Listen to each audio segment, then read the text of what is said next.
জয় শ্রীরাম বন্ধুরা, আজ 1 অক্টোবর। আর 1 অক্টোবরে তামিলনাড়ুতে হচ্ছে সরস্বতী পূজা। বিশ্বাস করবে না, কিন্তু সরস্বতী পূজা। হ্যাঁ, তো সরস্বতী পূজায় সবাইকে গিফট দিয়েছে। প্রথমে দিয়েছে সুইট বক্স, তারপরে কাজু, তারপরে আলমন্ডস বাদাম, তারপরে অ্যাপেল দিয়েছে, আরেকটা বাদাম দিয়েছে।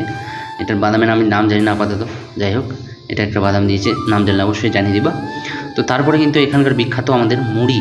এটা কিন্তু খাওয়ার জন্য, মানে এটা প্রসাদ কিন্তু মুড়ি, আর একটা স্ন্যাক্স আইটেম, চানাচুর যাকে বলা হয়। তো এখানে আমি মুড়ির বৈশিষ্ট্যটা বলি। আমাদের ওয়েস্ট বেঙ্গলে যেমন যে কোনো পুজো, ঘরে পার্বণ হলে চালের প্রসাদ কিন্তু বিখ্যাত। এখানে কিন্তু যে কোনো পুজো হলে মুড়ি কিন্তু বিখ্যাত। তোমরা স্পেশালি আমি বলছি, কান্তারা মুভিতে দেখবা মুড়ি কিন্তু প্রসাদ এখানকার। যাই হোক, মুড়িটা পরে ট্রাই করব। আর এতে দেখি কি কি আছে। তো এই যে দেখতে পাচ্ছ, আমি বক্সটা খুলছি। এই যে হচ্ছে আজকে আমাদের সুইটের মেনু। লাড্ডু খালি চিনতে পারলাম, সন্দেশ, যাই হোক এগুলাই আছে, আর একটা অ্যাপ্রিসিয়েট কার্ড। তো আজকের মধ্যে এখানে টাটা, আমি খাইতে থাকি, টাটা।